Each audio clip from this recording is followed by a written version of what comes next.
Hola, ¿qué tal? Buenas tardes, bienvenidas y bienvenidos al Foro de Integración Cultural y Académica que promueve tanto la Universidad Agraria de Colombia como la Fundación Universitaria del Área Andina y desde luego el Colegio de Abogados Procesalistas Latinoamericanos. ¿Cómo estás, mi querido Whitman? Estamos en el tercer programa.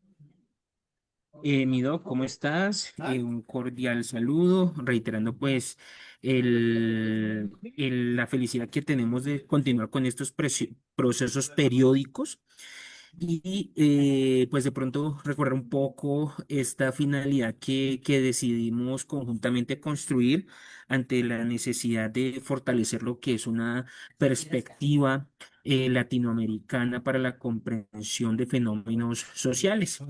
Creo que logramos entender la importancia de tener diferentes puntos de vista, diferentes perspectivas académicas en la comprensión de esos fenómenos que son propios latinoamericanos, que no tienen como un espejo en otros espacios del mundo y cómo ese conocimiento y esa comprensión nos permiten pues generar primero pues un conocimiento de las realidades y segundo pues un aporte para poder transformarlas. Entonces, muy contento de que ya estemos en nuestra tercera versión, un poco sorprendido por cómo pasa rápido el tiempo, pero todo súper bien.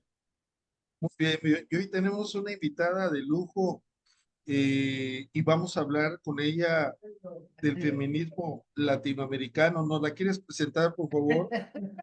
Claro que sí, mi doc, y a todos los que nos están viendo en transmisión por Facebook Live. Es para nosotros todo un honor contar con la profesora Lina Paola Pulido Abella. Ella es psicóloga de la Universidad Pedagógica y Tecnológica de Colombia, magíster en dinámicas cognitivas y sociocognitivas de la University de Montpellier, Francia, perdón mi pronunciación, integrante y miembro fundador de la Fundación Biblioteca Frank Kafka, docente investigadora del programa de licenciatura en educación infantil de la Corporación Universitaria Minuto de Dios. Cuenta con 12 años de experiencia en el fomento de proyectos relacionados con la lectura y el pensamiento crítico en organizaciones culturales en las cuales ha coordinado seminarios de formación en temas relacionados con el lenguaje, el feminismo y la literatura, así como tertulias literarias, clubes infantiles de lectura y grupos de estudio. Fue conferencista invitada en el ciclo de conferencias en el Solar en Medellín y pues tiene una amplia experiencia en temas de difusión de estos eventos. Mi profe, ¿cómo estás? Qué gusto saludarte, nuevamente reiterando el agradecimiento de aceptar nuestra invitación. ¿Cómo estás? Buenas tardes también a todos los que nos escuchan y a ustedes muchísimas gracias por la invitación a participar de este espacio. Muy bienvenida, mi querida amiga y colega, hermana colombiana, Lina Paola Pulido. La verdad es que el doctor Wisman y su servidor hemos tenido la idea de hacer algunas distinciones respecto a la cultura latinoamericana, porque hemos visto que a lo largo de la historia pues tenemos una influencia europea que inclusive muchas veces hasta esa cultura europea que nos marca el camino, lo que tenemos que pensar, cómo tenemos que actuar, muchas veces esa propia cultura europea nos discrimina, nos hace ver como si fuéramos menores de edad a lo largo de la historia. De hecho, es algo que la idea de este foro, pues es romper con esos tabús que no nos llevan a ningún lado y crear una propia cultura latinoamericana desde el área jurídica y desde luego hablar de el derecho de las mujeres, la participación de las mujeres en Latinoamérica a través de esta corriente del feminicidio, pues es algo fundamental. ¿Nos podrías narrar brevemente qué es el feminicidio? Bueno, no el feminicidio, perdón, sino el feminismo como movimiento. Luego hablaremos del feminicidio, desgraciadamente. ¿Qué es el movimiento feminista en Latinoamérica y cómo lo vislumbras tú, por favor? Bueno, realmente este es un tema que ha sido ampliamente estudiado. Realmente el movimiento feminista hay que situarlo también en el plano amplio de que estamos hablando de un movimiento que no es cualquier movimiento, es el movimiento que de alguna manera agrupa, podemos decir entre comillas, o involucra a la mitad de la población mundial. A veces se piensa en el caso de las mujeres como si se hablara de minorías. Y no hay nada más lejano de la realidad que pensar a las mujeres como una minoría.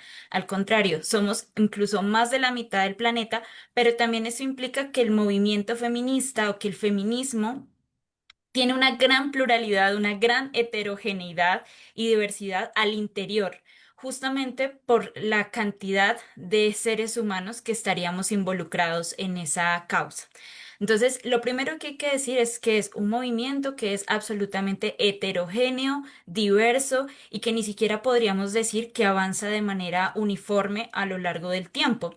Vemos cómo avances y conquistas que nosotros, por ejemplo, en el contexto latinoamericano, consideramos que han sido ya un logro. Hay regiones del planeta donde eso está a muchos años de distancia de lograrse. Entonces, hay que pensar en esa complejidad de situaciones que es la condición de las mujeres en el mundo en toda su diversidad. Cuando hablamos entonces, ahí ya situados en ese amplio marco de referencia de lo que implicaría el feminismo, en América Latina en particular, tenemos que, claro, recoger eso que Alfonso, el doctor Alfonso, ha mencionado al comienzo y que tiene que ver con la singularidad de la situación y del contexto histórico latinoamericano.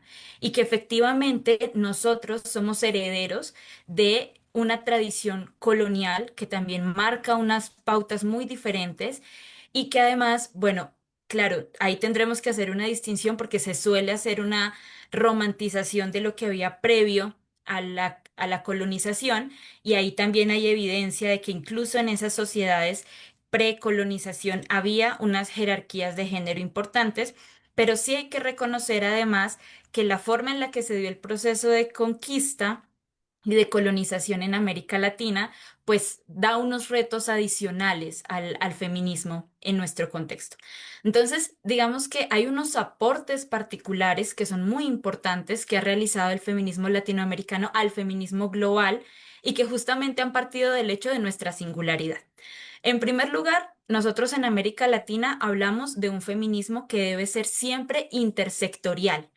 ¿Eso qué quiere decir? Quiere decir que nosotros no podemos plantear los problemas de género desconectados de otras realidades como los asuntos de raza, como los asuntos de clase social, ¿cierto? Y que además eso implica unas dificultades cuando nosotros hacemos justamente ese cruce de factores que modifica o que condiciona la existencia de las mujeres latinoamericanas. Entonces, ese es un primer aporte muy importante que hacemos nosotros desde América Latina. No se puede pensar si no es de manera intersectorial el asunto. El segundo, muy ujú, interesante. Discúlpame que claro que sí. interrumpa. La verdad es que no sé, Whitman, ¿cómo ves esta idea que es la primera vez que le escucho de, de una expositora de gran talento, el decir que el feminismo es heterogéneo? Pareciera que cuando hablamos de esta corriente, todas las mujeres estuvieran catalogadas en una sola variante, y Ujú. no, hay diferentes variantes. ¿Cómo lo vislumbras, Whitman? Muchísimas gracias, doctor Alfonso. Profe Lina, muchísimas gracias.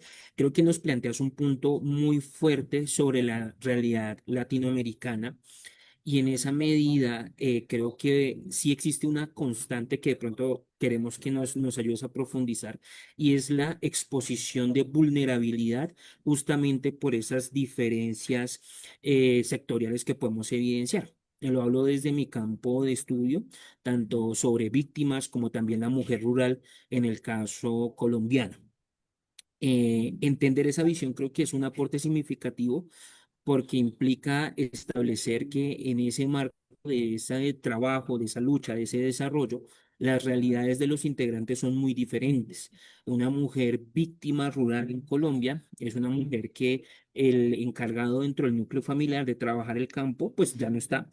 Ella lidera el enfoque de la familia, pero aparte de eso, tiene que ir a trabajar el campo. Entonces, su perspectiva de visión es totalmente diferente de pronto a una integrante que tenga ya de pronto no una igualdad salarial en el marco de un proceso de contratación de un sector, no sé, por ejemplo, inmobiliario, que son visiones diferentes, pero igualmente, igual de importantes, pero creo que es muy importante ver esa visión separada. No sé, profe Lina, ¿qué nos puedes comentar sobre justamente esa importancia de ver que son diferentes puntos de vista, pero igualmente igual de importantes y cómo han venido trabajando esa, digamos que esa división, pero que las une? Claro, ahí hay otro asunto que es un aporte muy importante de lo que ha sido el feminismo latinoamericano. Y es que a diferencia de lo que sucedió en el contexto europeo, donde el feminismo de alguna manera surge más en ciertas élites de pronto académicas, en las clases intelectuales, en América Latina el feminismo se ha gestado más bien con un origen mucho más popular y mucho más comunitario. Y eso también habla mucho de las diferencias que existen entre las diferentes luchas o las diferentes legitimaciones que se quieren hacer a lo largo del feminismo latinoamericano y tiene que ver justamente porque estos sectores o estos movimientos se van justamente agrupado de acuerdo a sus necesidades particulares. ¿Cierto? Entonces, ese carácter popular modifica mucho la forma en la que nosotros nos movemos en América Latina. Y aún así, el punto también es cómo nosotros encontramos canales, formas de comunicación entre nosotros, justamente para que no se vuelva una lucha separada. Una de las grandes, pues digamos como beneficios o ventajas que nosotros tenemos en el movimiento feminista es que somos la mitad, es decir, mujeres, las mujeres estamos en todos lados. Entonces no tiene ningún sentido tampoco fragmentar la lucha, pero sí reconocer que existen singularidades en las luchas que tenemos. Ahora, justo al principio que mostraban ustedes ese video tan interesante que es de ese colectivo de las tesis que se dio en Chile. Eso es un ejemplo muy interesante de esto que ustedes vienen mencionando. Este es un colectivo que surge en un contexto muy particular, que es la protesta social que se dio en Chile en el año 2019-2020, ¿cierto? Que además se dio por una marcada violencia policial y un elevado casos además de violencia sexual en el marco de esa protesta social y que parecía ser una cosa como muy aislada, ¿no? Parecía ser una cosa muy de Chile de ese momento. ¿Y qué sucedió? Se hace este performance en una plaza pública, se saca el problema, un problema que siempre se ha dicho que es privado, se saca a la calle y se pone públicamente y resulta que se vuelve en un símbolo que se esparce por toda América Latina. Entonces se hacen estas réplicas de este performance, que además es un performance muy duro, porque yo en particular después hablaba con amigos hombres y decían, es que me siento agredido por este performance porque dice que el violador eres tú y entonces ellos dicen, pero yo no soy, ¿sí? Yo, porque yo me tengo que sentir aludido, ¿cierto? Cuando dicen eres tú. Y, pero es, el asunto aquí es cómo realmente se logra simbólicamente ampliar el alcance de un gesto performativo como este. Y eso nos quiere decir que, claro, si bien hay luchas que están muy focalizadas geográficamente, en realidad no están así. En realidad están hablando de lógicas que hacen parte de una estructura social que es mucho más amplia y que compartimos. Y esa situación que mencionas de que el feminismo surge en América Latina como un movimiento popular y comunitario, tiene que ver con la forma como descolonizar la estructura mental que nos han o que nos impusieron en su determinado momento. ¿Qué piensas al respecto, Lina? Bueno, yo ahí tengo una postura, digamos, doble. En un primer momento yo sí creo que la diferencia es mucho más que geográfica. Es decir, la diferencia también habla de la necesidad de una epistemología que sea nuestra, ¿cierto? De pensar también y de generar conocimiento y de divulgar ese conocimiento que es propio de nuestras propias realidades y nuestras propias resistencias. Y existen múltiples autoras, sobre todo, que han abordado este tema. Francesca Gargalo, Rita Segato, es decir, ahí hay muchos nombres a quienes les debemos mucho agradecimiento por justamente estar pensando en cómo construir una epistemología feminista desde nuestra realidad latinoamericana. Pero les decía que es una postura doble, porque yo también creo a veces que es un error incurrir en ciertas posturas del pensamiento decolonial que rechaza de tajo la racionalidad que nos ha sido heredada de Europa. Yo particularmente siento que hay muchos aportes de la racionalidad que para mí, en cambio, de lo que piensan ciertos pensadores decoloniales, es un gran logro de la humanidad. La racionalidad nos implica a nosotros la lucha por el argumento y no la lucha por la fuerza. Y eso para mí es una conquista humana. Entonces, por ejemplo, yo no he tenido discusiones con colegas al respecto, pero yo digo, yo no quiero dejar de leer a Kant, por ejemplo. Yo no quiero dejar de leer a Platón, porque Kant y Platón me ayudan a mí a pensar mejor mi propia realidad. Entonces, también, claro, sin que nosotros digamos, es que está todo hecho en Europa y nosotros solo recogemos, porque también nosotros tenemos que hacer nuestro trabajo frente a nuestra epistemología, pero también saber recoger lo valioso del pensamiento occidental. Entonces, por eso les decía que yo tengo allí una postura doble al respecto. Dual. Ujú. Eh, Sí, bueno, Wilman. creo que gracias, Doc. Creo que nos planteas un escenario de análisis muy interesante, pero en la medida de que se pueden sacar elementos positivos de la formación, podemos decir un poco epistemológica occidental que aún tenemos hacia la racionalidad, imperativos categóricos, ciertos, pues, la propios elementos de dignidad, pero que tú también nos mencionas autoras que construyen esa perspectiva latinoamericana. La forma en la cual hemos generado el mestizaje y nuestra construcción de identidad latinoamericano puede ser una forma que contribuya al desarrollo de escenarios más equitativos en la región. Claro, por supuesto. De hecho, ahí hay un asunto que menciona María Lugones. Ella habla de una trilogía que es muy importante para pensar el feminismo latinoamericano y es que ella dice, hay tres cosas que siempre vienen de la mano: capitalismo, modernidad y colonialidad. Esas tres cosas se sostienen mutuamente y nos permite además pensar en eso que decíamos hace un momento de la intersectorialidad, es decir, no podemos pensar únicamente el problema del género, también necesitamos pensar el problema de la racialización, tenemos que pensar el problema de la heterosexualidad, tenemos que pensar también cómo las jerarquías de género se han establecido y cómo también las heredamos de ese proceso de colonización. E incluso hay autoras como Rita Segato que dicen, cuidado porque hay otra jerarquía súper importante que heredamos y es esa jerarquía entre lo público y lo privado, que no necesariamente tendría que ser así, pero que de alguna manera se ha asociado lo privado con lo femenino, lo público con lo masculino, y eso significa haberle quitado a los hombres toda la posibilidad de habitar el espacio privado y a las mujeres de habitar el espacio de lo público.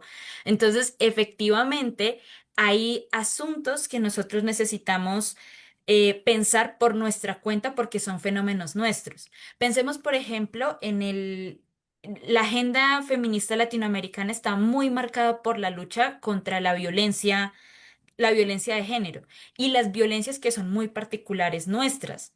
De hecho, ese concepto de feminicidio que hace un momento se mencionaba es un concepto latinoamericano y es un concepto que fue necesario generar. Es un delito que fue necesario tipificar en América Latina justamente y este asunto empezó en México con la situación de las mujeres de Ciudad Juárez. Y esa es una situación muy particular que tiene que ver con ese contexto geográfico, con una ciudad de frontera, ¿cierto? Con una situación que no se puede pensar si no se piensa en el capitalismo. Es decir, si no se piensa en esas fábricas con mujeres hacinadas trabajando durante más de 8 horas. ¿Y por qué mujeres? Porque son las mujeres las que terminan más precarizadas allí. ¿Qué condiciones estructurales posibilitan que eso ocurra de esa manera. Entonces, por eso es que para mí este aporte de no podemos pensar solo en género es fundamental y es un aporte nuestro desde América Latina. La idea es no dejar de escuchar a los otros, Ujú, sino dejar de escuchar a Europa, pero que nosotros tenemos nuestra propia voz y exacto. nos tienen que revalorar por nuestra propia voz. Y no todo lo que nos han dicho ha sido cierto. Por ejemplo, es una grosería desde mi punto de vista que digan que en 1492 nos descubrieron, como si nos estuviéramos escondiendo, ¿no? Entonces, y algo que tenemos es que nuestro contexto es completamente diferente a lo que sucede en Europa. Por ejemplo, nosotros hemos hablado en otro foro sobre las guerras mundiales. Realmente no son guerras mundiales, son guerras europeas. La Edad Media no existió en América. Es decir, las cosas que nos han enseñado y que nos han inculcado por mucho tiempo, algo que nos han enseñado es a obedecer y no a cuestionar. Y entonces despertar el espíritu crítico. Claro, generar un diálogo intelectual, académico, con la única finalidad de crear mejores parámetros para protección del ser humano en lo individual y en lo colectivo. Y ahora que mencionas lo de los espacios públicos y privados, pues resulta que en la UNAM, en los espacios privados, vamos a llamarle el baño, ¿no? El baño es comunitario.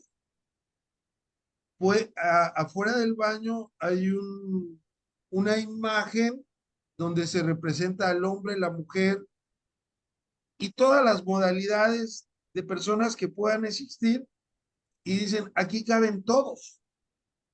Y luego platicando con una compañera de Querétaro, que está también en el movimiento del feminismo, pues ella decía, no, lo que pasa es que a nosotros es un tema muy delicado, pero las personas que son de preferencias de otros sexos, ¿no?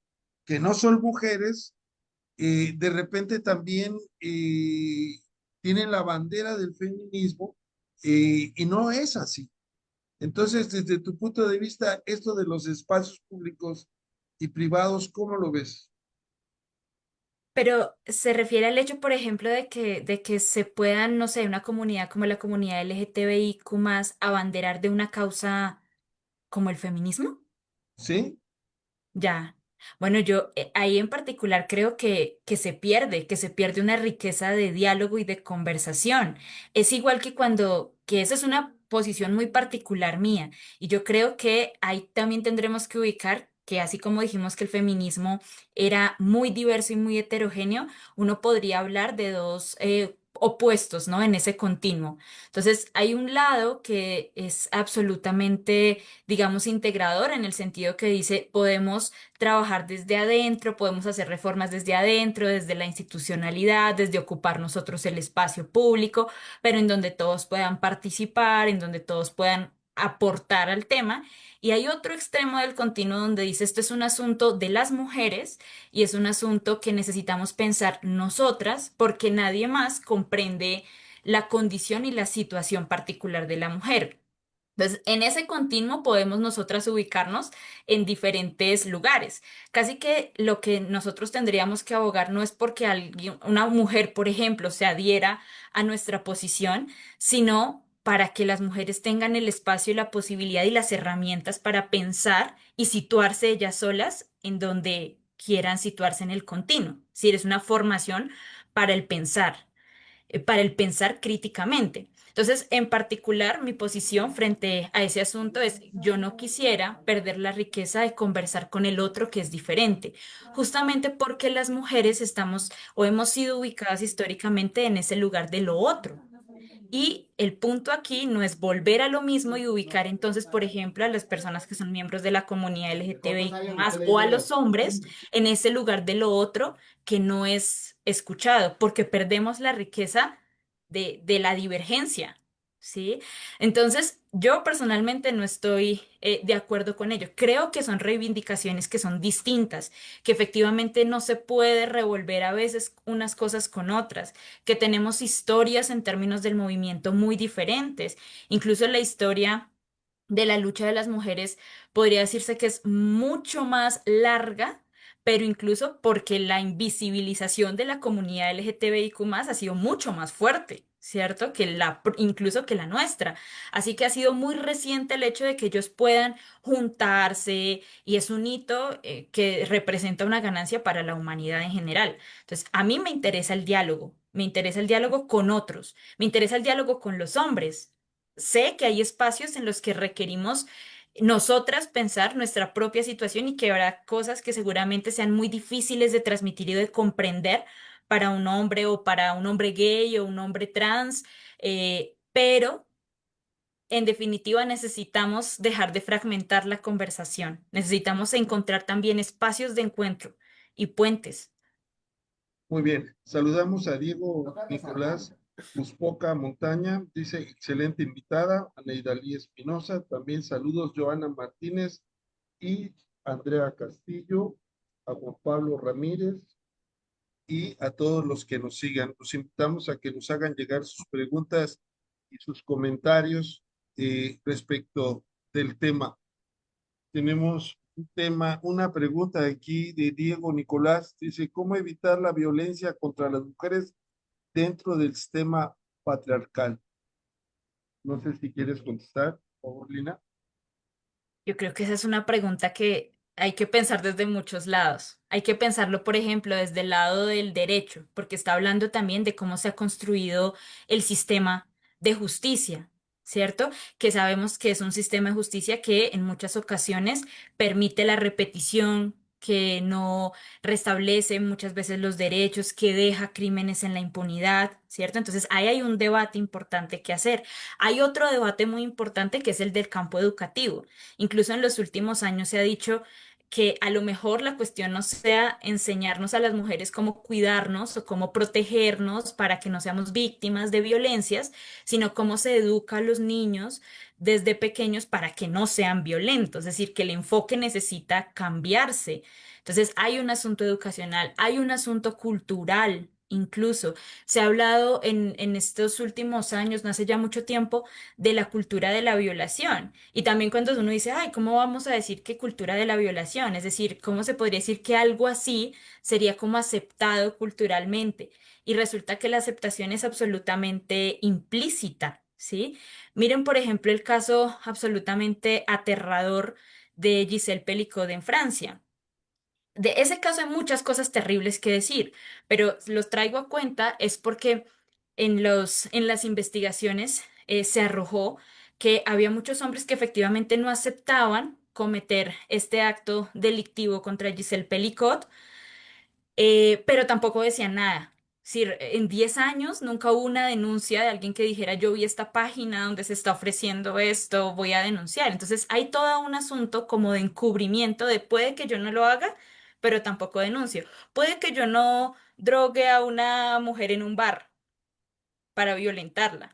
Pero yo veo como mi amigo empieza a darle más tragos a la muchacha con la que va hasta que ella baja como sus niveles de alerta y entonces queda a merced de él. Yo veo como mi amigo lo hace, pero yo no hago nada al respecto y yo sigo siendo además su amigo. Entonces, de eso hablamos cuando hablamos de la cultura de la violación. Incluso se suele decir, todas las mujeres conocemos a un hombre violento o violentador de mujeres, pero los hombres nunca tienen un amigo que sea así. Entonces uno dice, entonces, ¿de quiénes son amigos esos hombres? ¿Cierto? Entonces hay una cultura que está allí inmersa que de alguna manera permite que esas cosas pasen. Entonces realmente el asunto de la violencia de género es un asunto que cruza muchas esferas. Hablamos de las esferas económicas también. En este momento estamos diciendo, las tareas de reproducción de la vida o de cuidado en general han estado del lado de las mujeres y son tareas no remuneradas que ocupan el tiempo completo. Entonces, ¿qué pasa con esas mujeres que no tienen ingresos? ¿Cómo tú te vas de una situación violenta si no tienes dinero para irte de esa situación violenta? Entonces, educación, cultura, medios de comunicación, el sistema judicial, el sistema político. Todo está en esa pregunta que nos plantea Diego en el chat, que tiene que ver con cómo luchamos contra una cultura de violencia que se ha vuelto absolutamente estructural. Muy bien. Inclusive muchas veces los órganos de justicia revictimizan a las personas, porque en lugar de ser un coadyuvante, que tengan empatía, que protejan, lo que hacen es burocratizar la justicia y por eso han llegado muchos casos a la Corte Interamericana, porque las instituciones de nuestros países han sido poco eficaces para proteger los derechos humanos y hemos tenido también, aparte de los casos, del caso que mencionaste, que es paradigmático en México de Ciudad Juárez, también hemos tenido violaciones sexuales por miembros del ejército mexicano a mujeres indígenas, inclusive una de ellas menor de edad. Entonces, ¿cómo, cómo disminuir esta tensión de abusar de los demás en una sociedad ca- cada vez más individualista? ¿Qué opinas al respecto, Wilman, antes de que le demos nuevamente la palabra a la querida doctora Lina Paola? Muchas gracias, Lina. Creo que nos sitúas en escenarios que deben ser puestos en tela de debate en el sentido de su difusión. Creo que la réplica de este tipo de escenarios debe ser un aspecto fundamental, porque si no hacemos que se hable de estos temas, como lo mencionas, vuelven a un escenario privado que debemos sustraerlo, porque esto debe ser una preocupación de toda la comunidad, de toda la sociedad. No, no puede ser una preocupación de unos pocos por la gravedad de lo que implica como tal. En esa medida, claramente, pues el contexto fuerte es que per se tenemos un contexto de violencia fuerte, contexto de violencia que ha estado enmarcado en guerras civiles, que ha estado enmarcado en conflictos armados, que ha estado enmarcado en dictaduras, que ante su gravedad tienen una mayor gravedad con respecto a la mujer como víctima en estos escenarios y que claramente pues nunca son justificados, nunca tienen ninguna razón de ser, pero sucede. Y eso es lo fuerte de las realidades. Y creo que la realidad que nos planteas es una realidad que debemos tener de presente en todos los espacios académicos que puedan fomentar su difusión, porque no puede quedar como algo aislado, sino que prácticamente se puede establecer que es orgánico a las realidades sociales latinoamericanas, donde la esencia del más fuerte se ha marcado por estos mismos conflictos. Pero en esa misma entorno que de por sí es grave, creo que también es importante evidenciar cuáles son los puntos de partida que nos permitan hacer una respuesta también orgánica al respecto. Y creo que aquí resulta importante evidenciar qué herramientas se puede fomentar desde la sociedad civil en cualquier ámbito para corresponder a estas realidades. Tú tienes una profesión que de pronto nos pueda ayudar a comprender un poco más y hacia ahí va mi pregunta enmarcada en el entorno es muy complejo, tenemos que seguirlo enunciando, tenemos que decir, mostrar que esto está pasando, no puede quedar aislado. En el foro previo a este mencionaba que con lo que está pasando en Palestina, en verdad pongo en tela de juicio que nadie supiera lo que pasó en el Holocausto durante la Segunda Guerra Mundial, porque para mí parecen los mismos escenarios. Una potencia que está atacando a otro pueblo y todos y nadie hacemos nada. O sea, seguimos escuchando que cada día hay una invasión más, cada día hay más muertos. En esa misma medida, creo que resulta importante como cuestionarnos qué podemos aportar, qué medidas orgánicas podemos establecer o podemos fomentar. Entiendo que esto no es no es de uno solo, es de todos, pero sí este tipo de espacio nos puede ayudar a decir, oiga, mire, podemos empezar a hacer esto, porque creo que no podemos quedarnos en el absurdo de la realidad, pero sí este espacio nos permite llegar a decir qué podemos ir concretando. Bueno, yo en ese sentido siempre pienso, y me pasa mucho también cuando pienso en conflictos, por ejemplo, como lo que está sucediendo en Palestina ahora, y me hago esa misma pregunta que tú te haces. En fin de cuentas, ¿qué es lo que cada uno de nosotros puede hacer? Y creo que la palabra clave es el puede, es decir, ¿qué está dentro de mis posibilidades? dentro de los entornos en los que yo me muevo, dentro de las relaciones de poder que yo establezco con otros, dentro de mis vínculos personales y afectivos, qué es lo que yo puedo hacer. Entonces, claro, hay un asunto que tiene que ver con mis acciones individuales, ¿cierto? Pero hay otro asunto que, como decíamos hace un momento, es un tema estructural. Creo que parte de lo que ha logrado exitosamente el neoliberalismo es echarnos la culpa de todo a los individuos, como si esto no fuera un problema sistémico, ¿sí? Y allí entonces hay que decir, bueno, pensemos en lo que individualmente podemos hacer. Claro, cómo yo eh, pongo en cuestionamiento mis propias contradicciones en relación al género. ¿Sí? Eso nos pasa a todos, o sea, yo creo que esa es una vivencia que las feministas sentimos de manera muy frecuente y es que muchas veces entramos en contradicción con cosas que nosotras mismas pensamos. La contradicción es lo más propio de lo humano, pero por eso es que también yo apelo tanto al principio de racionalidad, porque es que la racionalidad es la duda. Entonces, donde yo digo como ok, ante esta contradicción me permito pensar. Entonces, hay un asunto que es individual, desde lo cultural, desde lo educativo, ¿sí? Yo en general, yo estudié psicología, pero toda mi historia ha sido más como maestra, así que me identifico mucho más en ese entorno. Y yo creo que lo que hay que hacer en términos educativos es muy importante. Estos espacios que ustedes están generando son muy importantes también porque es jugarle a una forma alternativa de comunicación que por lo menos le haga un poquito de frente, que por lo menos interrogue el discurso hegemónico que solemos escuchar todos los días en los medios de comunicación. Entonces, eso también es parte y eso es lo que está, por ejemplo, en el marco de las posibilidades de ustedes. Y así cada uno de nosotros, hacerse la pregunta y también a mí me parece ese asunto de las posibilidades muy importante, porque es estar a la altura de lo que cada uno puede hacer. Por ejemplo, yo a veces me digo, ¿yo qué puedo hacer por Palestina? Pues nada, yo no puedo ir a Palestina a ponerme frente un tanque, no lo puedo hacer, no está en mis posibilidades, pero sí frente a mis posibilidades que son hablar del tema, aquí en mis contextos, poner de presente el problema, replicar la información verídica que encuentro, eh, participar en las manifestaciones. Si eso estando a las alturas de mis posibilidades, yo no lo hago, entonces ahí sí voy a entrar en un conflicto conmigo. Lo mismo pasa con el asunto de la violencia contra las mujeres. ¿Qué es lo que yo podría hacer y no estoy haciendo? Eso es un cuestionamiento importante. Pero tampoco quitarle responsabilidad a lo estructural. ¿M? ¿Qué hay en las políticas públicas que están sosteniendo este fenómeno? ¿Qué pasa con, por ejemplo, con mis conductas de compra?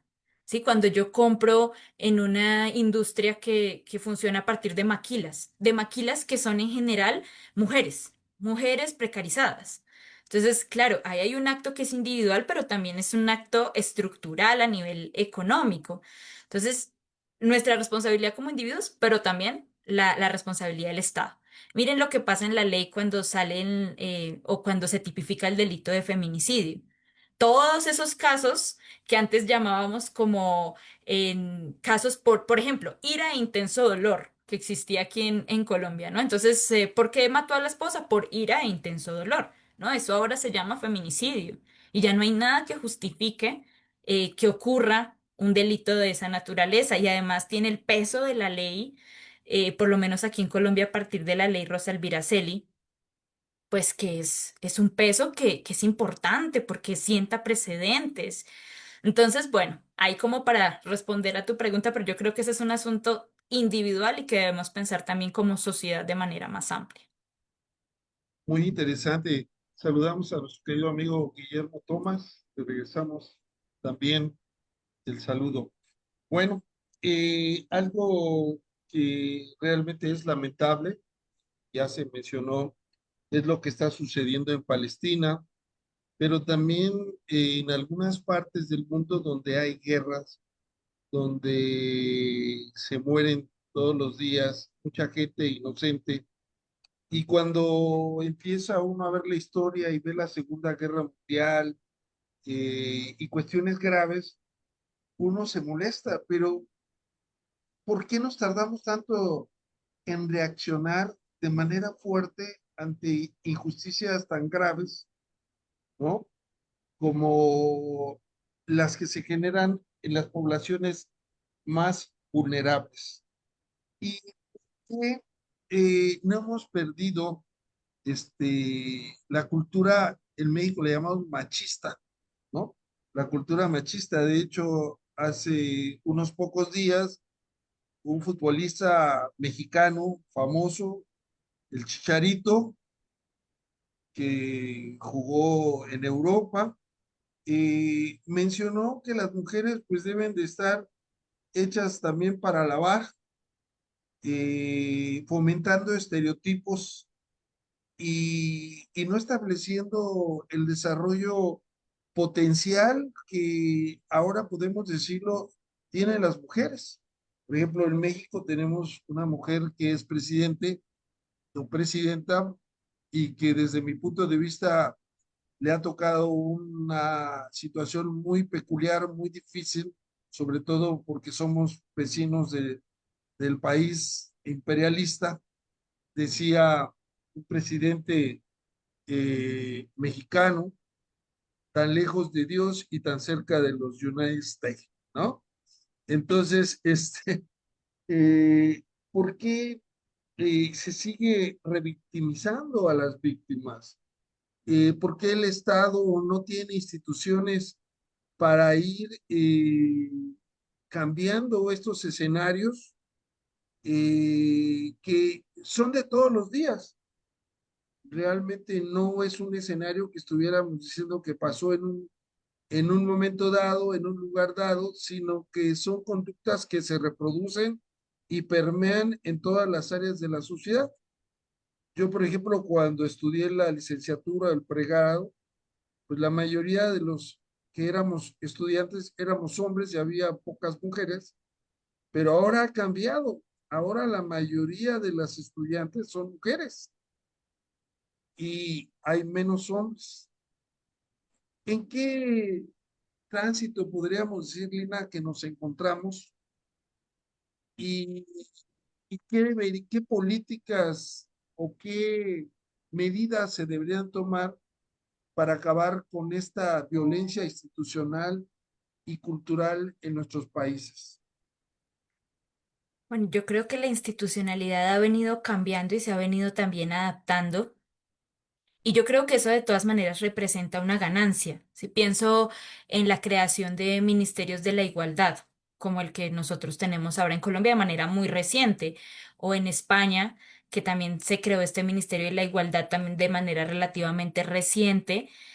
No sé, no estoy informada si en México también existe, pero eso es un ejemplo de cómo también el Estado, por ejemplo, se ha venido adaptando a una nueva forma de ver el mundo. ¿Sí? Entonces, yo creo que instituciones, el problema tal vez no sea de instituciones, sino de apropiación de las instituciones y de que las instituciones están hechas de seres humanos. Entonces, claro, tenemos, por ejemplo, oficinas donde es posible ir a poner una denuncia. Sí, es decir, existen. Cuando las mujeres son víctimas de una agresión sexual, hay oficinas donde se puede ir. El problema no es ese, el problema es que esas oficinas están atendidas por seres humanos que, por ejemplo, revictimizan, ¿cierto? Que no aplican los protocolos de manera correcta o que no hacen un seguimiento a los procesos, o donde las mujeres, o donde no se hace una verdadera como calificación del nivel de peligro. Entonces, por eso muchas mujeres regresan después de poner esas denuncias a casa con sus agresores y no se les cuida entonces de medir qué tanto es el peligro al que están sometidas. Entonces, las instituciones están hechas de seres humanos. Y la pregunta también es, ¿por qué se sostiene esta cultura machista que mencionaba el doctor Alfonso? Y yo pienso que ahí no hay que olvidar esa trilogía de María Lugones que dice capitalismo, modernidad y colonialidad están vinculados al asunto. Y es que la cultura machista es muy rentable. Es rentable económicamente, está perfectamente asociada con el modo de producción capitalista.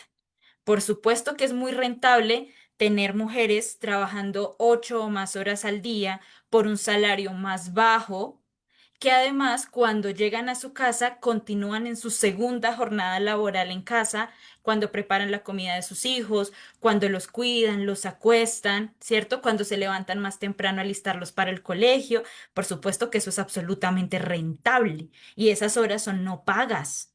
Y además difícilmente esas mujeres que están solamente en las labores de cuidado y de reproducción logran una pensión, ¿cierto? Cuando llegan a su vejez. Entonces es un asunto que es rentable. El patriarcado se sostiene porque además es una industria que mueve millones. Es decir, todo lo que está relacionado con la prostitución, todo lo que está relacionado con el consumo en términos sexualizados de la mujer, es una industria rentable en general. Las labores de cuidado no son rentables. Entonces, hay una asociación allí que es bien importante. Claro, es mucho más fácil someter a una mitad de la población que no tiene acceso a la educación, ¿sí? Pensaba, hace unos días conversaba con alguien y decíamos, claro, es que existe como este lugar común de que es que antes los matrimonios y las familias duraban un montón. Y yo decía, pero por supuesto, si es que antes nuestras abuelas no se podían ir, o sea, ¿cómo se iban a ir? Si no tenían un ingreso, si no tenían a dónde irse, si eran además relegadas por las sociedades. Entonces, ahí hay un avance que tiene que ver con libertad para elegir. En fin de cuentas, eso es lo que el feminismo le interesa. Cómo formamos y le damos a las mujeres las herramientas para que elijan la vida que quieren hacer. Eso no significa, como se dice en muchos escenarios, no, es que esto es una invitación al libertinaje. No, es una invitación a la consideración de las mujeres en tanto que seres humanos libres de elegir. Entonces, ante esa pregunta de por qué la cultura machista se sostiene, yo creo que hay que pensar en la intersectorialidad, su relación con la economía, con los modelos económicos, con la política. Realmente es mucho más rentable esta forma de organizarnos. Eso Y pensaba a propósito. muy bien, les comento que en México hay fiscalías especializadas para la atención de la mujer, pero eso y nada, pues deja mucho que desear. Inclusive hemos tenido casos donde llega una señora a pedir auxilio para tramitar un divorcio, porque tuvo un conflicto doméstico y la declaración la cambian y lo ponen como violencia sexual. Entonces la familia se mete en una dinámica porque además el delito se persigue de oficio. Y entonces, en lugar de resolver el problema de una persona que quería ver los trámites del divorcio, pues surge un problema mayor. Y no quiero hacer más drama porque tienen un hijo, por ejemplo, autista. El Estado no se pone a pensar en el contexto. Nosotros en México hemos avanzado porque las mujeres que trabajan y regresan a su hogar a seguir trabajando, se les puede, en caso de divorcio, establecer una pensión por compensación por la doble jornada, o si se han dedicado únicamente a las labores del hogar durante el matrimonio por haber cambiado su proyecto de vida. Pero tenemos todavía cuestiones tan graves. Hace poco tuvimos dos presidentes, ¿no? Que describían a las mujeres como lavadoras con patas. Imagínense, desde la presidencia de la República se describe así a la mujer. Si bien es cierto, debemos de cambiar desde la sociedad, también es cierto que juega un papel importante quienes dirigen a esa sociedad. ¿Qué podríamos plantearle? Ya estamos llegando a la recta final, estimado Whitman, a la doctora Lina Paola. Gracias, Doc. Bueno, Lina, creo que nos has dado varios insumos muy importantes dentro de la comprensión de las realidades latinoamericanas y sobre todo creo que un punto muy importante y es la visibilización. Claramente, pues se evidencia una estrategia, podríamos denominarla, de ocultamiento de realidades que dejan poco espacio hacia el debate público de las mismas. Iniciativas como la realizada por una periodista, uy, Dios, perdóneme el nombre, Gina, si no estoy mal, en El Tiempo, donde prácticamente es una sección especial para que se evidencie este tipo de casos de violencia específicamente de género. Nos invita a comprender la importancia de la visibilización. Y aquí viene algo muy importante y es cómo logramos contrarrestar ese ocultamiento que prácticamente se infiere por la falta de debate sobre estas mismas realidades. La economía del hogar para mí también creo, considero que debe ser una propuesta que pueda ayudar a fomentar cambios sustanciales. Si generamos políticas públicas que respondan monetariamente en la economía del hogar, se pueden lograr romper y generar varios puentes, como lo mencionabas, Mido. Entonces, ¿qué se puede hacer en contra de ese ocultamiento que se infiere de la misma falta de debate público sobre esas dinámicas? Yo creo que de todas maneras lo que tú dices es muy importante en términos de las políticas públicas, pero eso también tiene que ver con la concepción que desde el Estado mismo, desde los gobiernos mismos, se tiene de este problema. Efectivamente, como decía el doctor Alfonso, hay gobiernos que le dan más o menos peso o que tienen o que operan bajo ciertas creencias o ciertos prejuicios, y eso se nota en la forma en la que establecen sus políticas durante esos periodos de gobierno. Entonces, pienso, por ejemplo, en el caso Colombia ahorita. Creo que últimamente cualquier ciudadano ha tenido mucho más en mente estos asuntos porque el mismo gobierno ha propuesto unas reformas que ponen este tema en el debate. Así sea para decir, no estoy de acuerdo, pero por lo menos eso sale como del asunto de lo privado y se pone allí, ¿no? Entonces, por ejemplo, esta reforma laboral que está recién aprobada incluye un asunto muy importante que es el tema de las mujeres que son madres comunitarias. Entonces, se dicen, esas mujeres necesitan tener una formalización laboral, porque esas mujeres son las que permiten que otras puedan estar inmersas en el mercado laboral porque alguien cuida a sus hijos. Entonces necesitan estar formalizadas. Pero está también en la reforma pensional últimamente. Las mujeres van a recibir unas semanas de cotización adicionales por cada hijo que tengan, porque también se reconoce esa labor de cuidado y de reproducción de la vida. Entonces, eso tiene que ver con una política pública, es decir, alguien en los estamentos de poder puso el debate sobre la mesa y ahora podemos nosotros aquí sentarnos a discutirlo. Entonces, es un asunto que viene, que puede tener esas dos vías. Puede venir tanto del hecho de que el Estado le dé prioridad a estos temas, pero también nosotros, y eso es lo que hemos aprendido en los últimos años de movilización social tan fuerte que hemos tenido en América Latina, es que nosotros también, desde las comunidades, desde los sectores populares, podemos poner los temas en la mesa pública. Entonces, la cosa también puede venir de abajo hacia arriba. Y yo creo que eso además se posibilita mucho ahora con el tema de que los medios de comunicación ya no le pertenecen como hace unos años a unos únicos familias o unas únicas industrias, sino que ahora en general, y eso también trae sus riesgos claramente, pero bueno, vamos a pensar en cómo podrían ayudar a visibilizar, permiten también que gente que normalmente no tenía el poder de tener la información, la pueda tener y la pueda visibilizar también. Pero hay otro asunto que también se conecta con algo que hace un momento mencionaba el doctor Alfonso y era como sobre los retos o sobre cuáles son los asuntos a nivel actual. Y yo creo que ahorita, y aprender de la historia, ¿no? También mencionaba por qué nos damos cuenta tan tarde de los fenómenos sociales como las guerras, es decir, ¿por qué tan tarde? Y yo creo que en eso tenemos que aprender de la historia.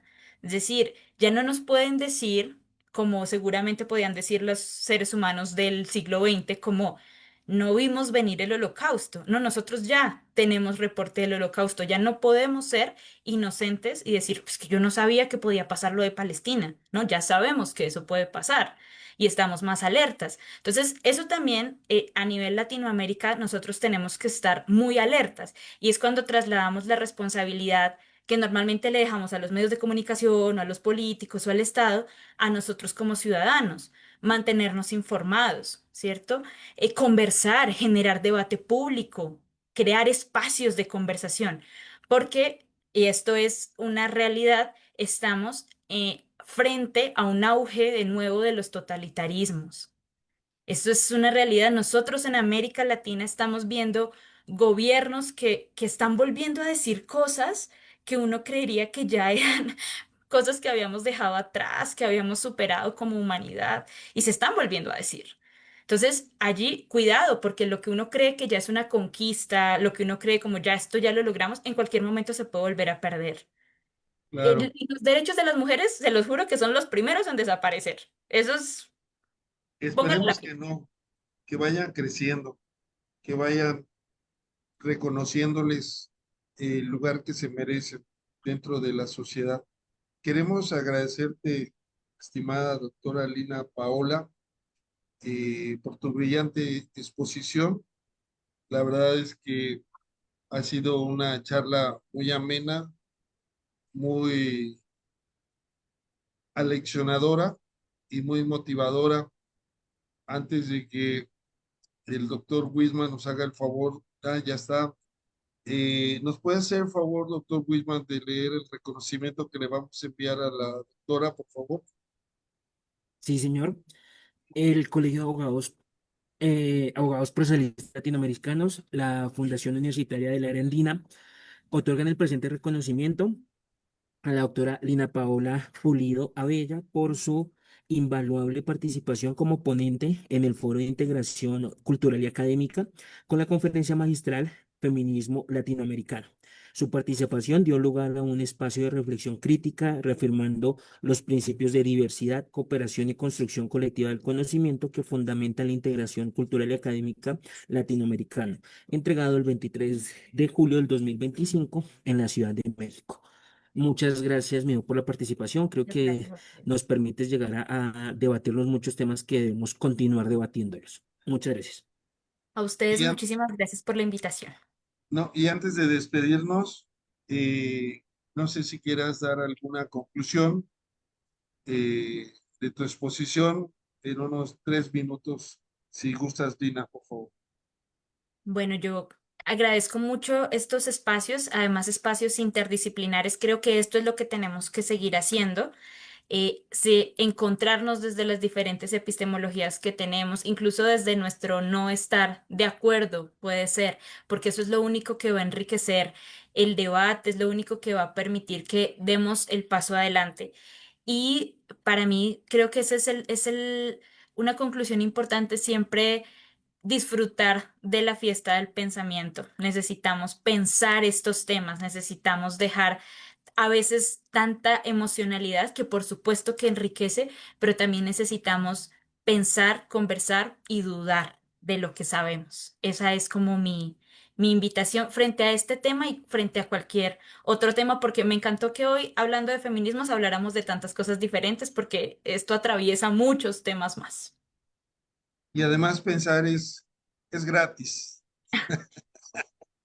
Sí. Bueno, pues, estimado doctor Whitman Díaz Castillo, doctora Lina Paola Pulido Abella, les agradecemos mucho el Colegio de Abogados Procesalistas, también la Universidad Agraria y la Fundación del Área Andina y Universitaria del Área Andina, su participación en este foro. Así que solamente nos resta despedirnos. Nos vemos pronto, mi querido Wisman. A ustedes muchas gracias por todo. Nuevamente, profe, muchas gracias por todo. Buen día. ¿Demás? En TVLS. Ahí está. Hasta luego. Hasta pronto.